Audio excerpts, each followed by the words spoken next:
What's up? What's up? I'm back with another episode of Mrradillo's World.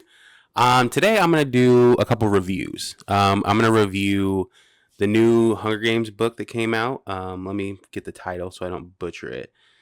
It is The Sunrise on the Reaping. It's about Hamage. I forgot his last name.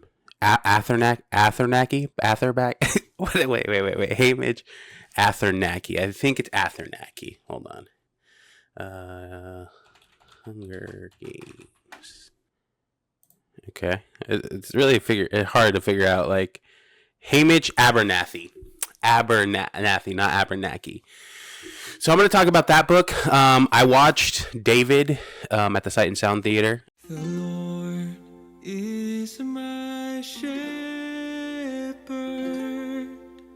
All I've ever wanted was to be a man after God's own heart. I'll do it! I'll fight Goliath! Come here, boy!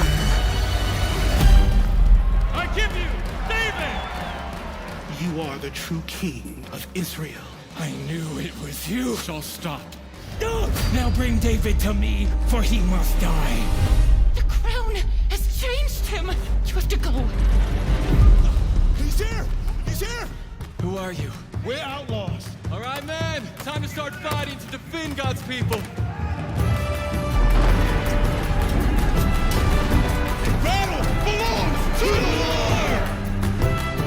Today you have placed this crown of pure gold upon the head of your servant David. Kind of going to give my review about that. Me and my wife did. And then I also watched The Chosen, The Last Supper, episodes 1 and 2. Listen carefully, because I'm going to tell you what is about to happen.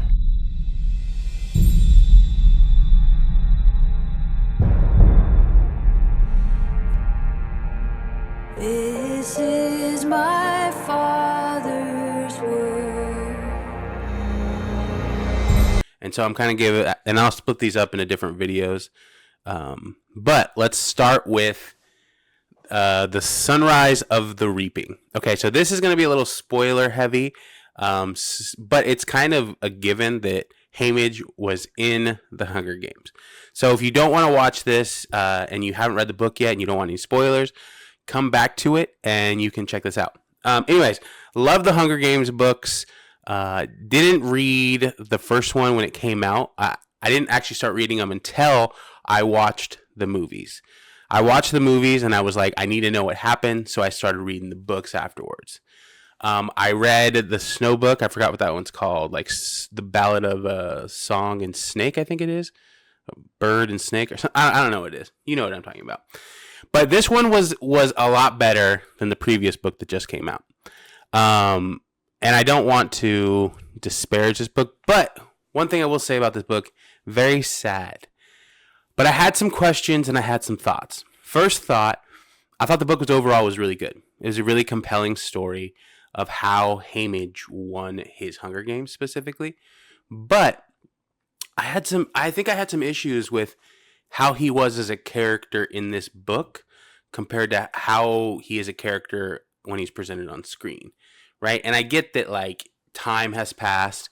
So it starts at the second quarter quill, the 50th Hunger Games. Hamage is 18, okay? So 25 years later, or 24 years later, that's when Katniss enters her first Hunger Games with Peeta. And then they have the 25, they break up, and then the rebellion all starts, kind of thing. But it kind of it interprets this idea, which I guess makes sense, that there's been this underlying rebellion happening for 25 years. I guess that's my biggest question is, if this rebellion has been happening for 25 years, why did they wait all the way till Katniss got in there to make real progress? I guess they needed someone to really capture the rebellion spirit, and Katniss did that in a sense. But you'd think they'd be better at it, you know what I mean, from the books that we got like after they start the rebellion? You think they'd be better at it? Because it seems like Snow, menacing as he is, doesn't play strategy very well, and is kind of like just lets people do whatever they want. Like I don't know how he doesn't figure out that Plutarch is secretly against him all this time, right? Especially if he's like orchestrating bombs and things of that nature in the Hunger Games 25 years before the actual rebellion happens. Okay? That's my first question. That seems like I think I get what the author's doing, is she's trying to play at these seeds, like they've been building up to this point, and Katniss was the catalyst that really opened up the thing. But I think I have some problems with that. For one, it doesn't seem like it's very planned out with Katniss, because we have Catching Fire, where yes, there's a plan, and she's not like privy to that plan, and obviously they're in connection with District 13 at some point, right? And I guess he has to make those connections, so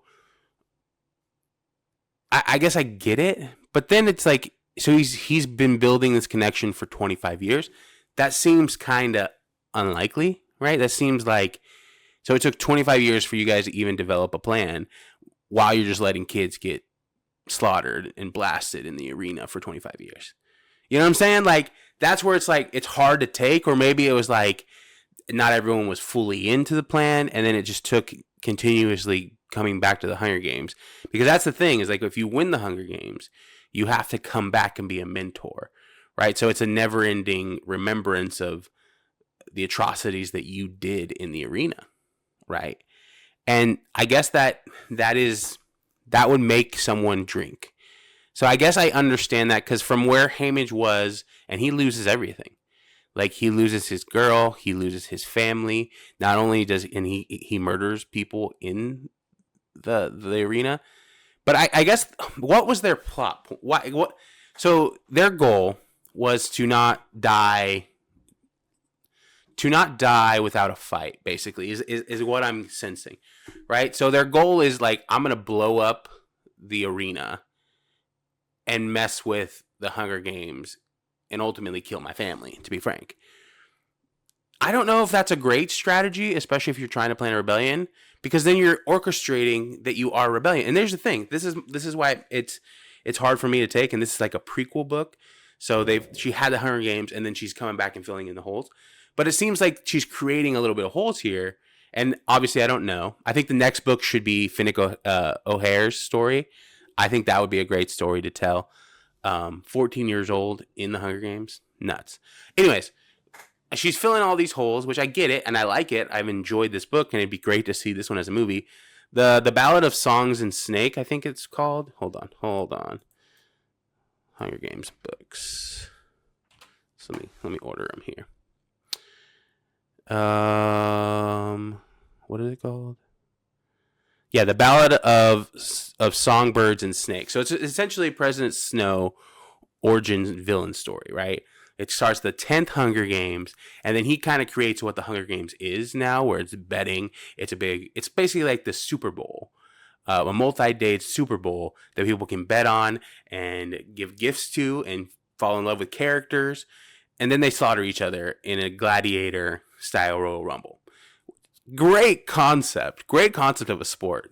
Obviously, I wouldn't participate, but a great concept of a sport, man. You got like the gladiator Roman Colosseum on steroids with the Super Bowl, and you combine them.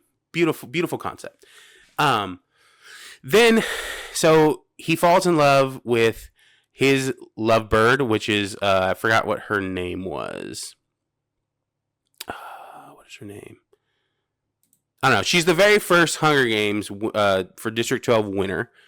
But you see Snow is helping her. And he's actually created these games, but he's still helping her. So it's becoming more of a spectacle kind of thing. But then he kind of feels like he has ruined his life. So he goes in with his love, and they try to escape to District 12. And he thinks that his life is over, so he's going to run away with his love. Turns out he miscalculated, and people at the Capitol had no idea he was even involved, or if they did, they didn't say anything.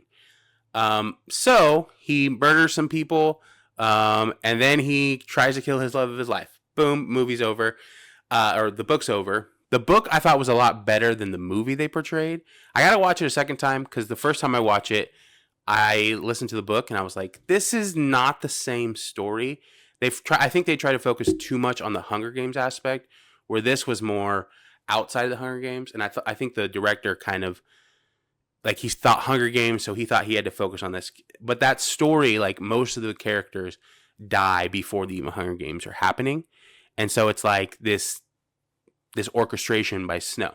Anyways, you see full villain flip from Snow, and then he rises to power. Now he's President Snow during this book of the Sunrise on the Reaping, right?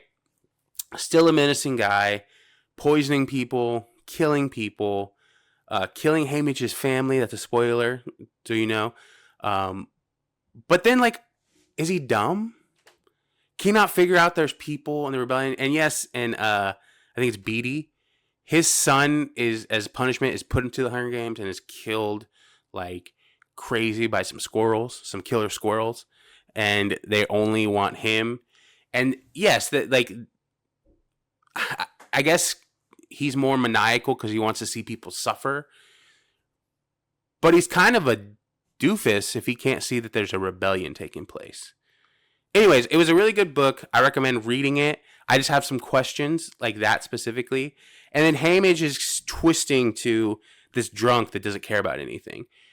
You kind of see it. He kind of plays that role in this book where he kind of turns on the charm, becomes a scoundrel, right?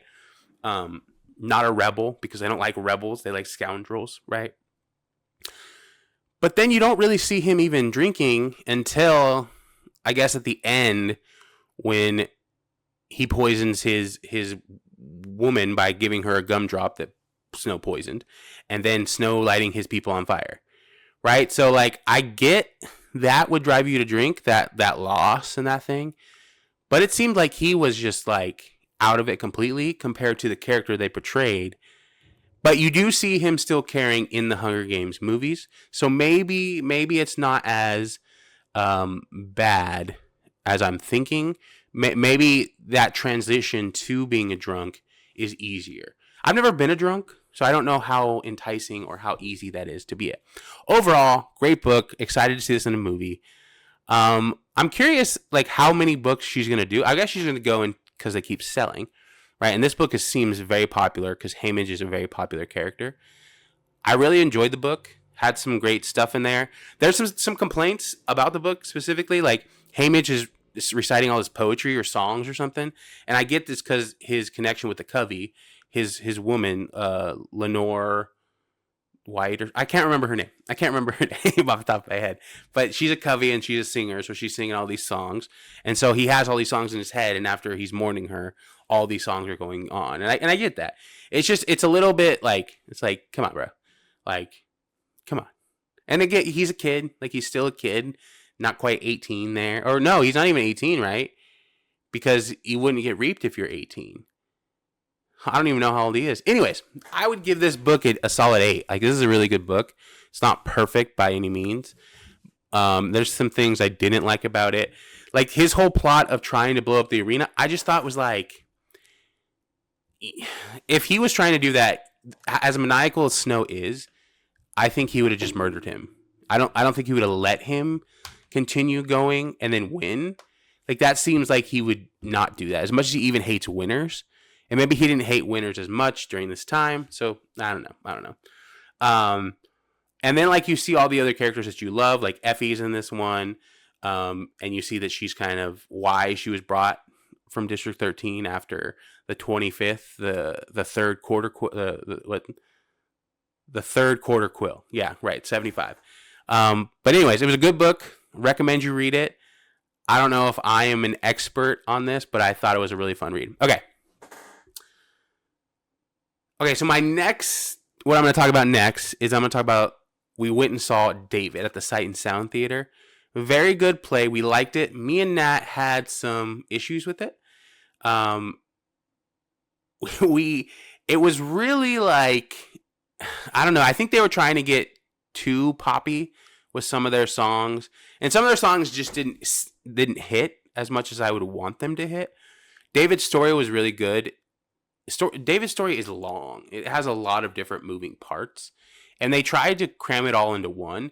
I think it may have been better to do maybe multiple David's stories and maybe focus like heavily on the first part of his life and then focus maybe on the mid part and then the last part of his life. I think that would have been cool to have 3 separate plays, but it's a play. You don't want to focus on every single detail. You're focusing on high points. There's a lot of influences from felt like outside musicals like Hamilton and things of that nature. I sound some of it, but then there was just like some stuff, and maybe it was because they were still new in this thing, so there was some quite a little bit of mess ups kind of thing. But overall, I thought it was a really good play. There was some cool puppet work with Goliath, and it actually looked really cool. It sounds kind of dorky, but these puppets were like giants actually, and it was a really cool aspect of the play. I don't really remember much of the songs. There was a lot of songs, and I get it. Like it's a musical, so there's gonna be a lot of songs. And there were some good dramatic poets. I shed some tears during the performance. I thought it was really good. But as far as my favorite, I would give it probably a 7 or 8. 7 or 8 out of 10 here. And it was really good. Really good. I enjoyed it. It was fun. And I'm glad we went to see it. And I would actually watch it again. So I think that's a good barometer of what it is. So if you're in Branson, Missouri or Pennsylvania and you come across a Sight and Sound Theater, that would be a great time to go watch it. Enjoyed it. It was fun and would watch it again. There were some funny parts. We laughed about David. The actor that played David was kind of funny. There was a lot of like slow motion parts, a lot of like fight scenes that like you could tell like they didn't really have a fight choreography, right? So, but it's a musical, right? And these musical kids probably aren't fighting very much. One thing that I thought was really funny is they were all wearing sneakers. They were black, but they were wearing sneakers to run around on the rocks. The sets were amazing. Like they do sets phenomenal. They have live animals. It's a really cool play. So like I would go regardless. But there was just some little nitpicky stuff that was kind of funny. Saul was kind of humorous at times. There was some weird like dancing during one scene where they basically were praising the Lord, and David was hidden when Saul was chasing him, and they all go into this euphoric like praise of God, and then David gets to escape. But that scene was kind of funny because they were all just like moving. Like it was we were laughing. It was hard not to laugh in that scene. But overall, I thought it was a really good play. Had some heart, and would recommend watching. So if you ever go watch it, go watch it. I'm gonna watch the David series on Amazon because I don't know how that one's gonna be. But this play got me to want to go watch that series. Okay, take 3 here. We're going to talk about The Chosen, Season 5, The Last Supper. So I think this full Season 5 is going to be The Last Supper. And so it's the events leading up to Jesus getting arrested and then crucified eventually. This was heartfelt. This is a really good. And you got to see Jesus in the biggest set piece of the second episode. You got to see Jesus flipping over tables and being like frustrated that people were disrespecting God's house. And you got to see him whipping, and like it was actually a really good portrayal. And I don't think I've ever seen Jesus portrayed well like that. Because yes, Jesus is loving and kind and merciful, but he also is righteous, and he also is justice. And when the Pharisees, and it shows them kind of exchanging their monies and creating this system where they're basically stealing money. And it didn't even go further into this, that there's this aspect of the temple. In the temple, people would bring their sacrifices without blemish, right? And the people that would check their sacrifices would actually find blemishes, right? And then make them purchase another animal there in order to increase coin, right? But what they would do, and this is the most treacherous part, is they would sell that same blemish animal to someone else So increasing their profits kind of thing. And so it was all this like this money game. So it makes sense to why when Jesus went into the house of prayer that it's supposed to be people praying and worshiping, but yet it's been turned into a merchandising business commerce center when it isn't supposed to be that, right? The outside of the temple was for the Gentiles. It was for the foreigners. It was for people to come in contact with God. And it turned into this aspect of money changing and profiteering, right? So you see Jesus like actually portrayed with a whip, and you see the heaviness of him like struggling, not that he wouldn't do, but showing his humanity of what he's facing, what he's going to face, and being, I don't think scared is the right word, but really feeling the heaviness of the burden that he has. And I think that's a beautiful thing. And if you haven't watched The Chosen, dude, watch The Chosen. I understand people have some problems with it. It's an interpretation. It's not the Bible. Read your Bible. Don't worry about like it being the wrong interpretation or they introduce some characters. There's some stuff that you kind of have a hard time with, like in last season with Rhema. I think I understand why they put her in, because they're setting up doubting Thomas, right? They're setting up his character development to doubt Jesus Christ is risen from the dead, right? And he wants to actually touch the nail-scarred hands, right? So they're setting that up, but they introduce it with like a non-biblical character. Because they're creating these actual apostles, disciples, as actual real people, so you can actually identify them and see them. But they're not saying that this is how the Bible happened. I think people get a little too crazy with that thing. Like, this is an interpretation, a storytelling, and stories are powerful.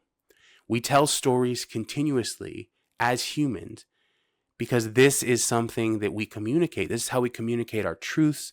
This is how we communicate God, is by storytelling. And so for someone to take an interpretation that's not necessarily in the exact biblical accordance, or what would you say, narrative, right? That's okay, because they're telling a story. They're not saying this is the Bible. What they're communicating is the truth, the underlying truth of what that story is. And that is encouraged. And this is my theory too, is we can't even help but do that in our secular realm. In all these stories that we have a hero, we can't help but tell the story of Jesus Christ. We tell it continuously. It's ingrained in us. Even the rocks are crying out. Even those that don't profess the Father, they create stories to have a superhero, a hero that changes things, that is blameless, that is perfect, and that he literally affects the world around him. Like they can't help but tell the story of Jesus continuously. Anyways, it's been a fun-filled weekend of watching and seeing different things and listening to things, and I've really enjoyed it. It was a great birthday weekend. But yeah, so those are kind of my reviews. I'm gonna also put up some like little clips in between these things, and I hope you enjoy. This has been another episode of Mrradillo's World, my reviews. Thank you very much.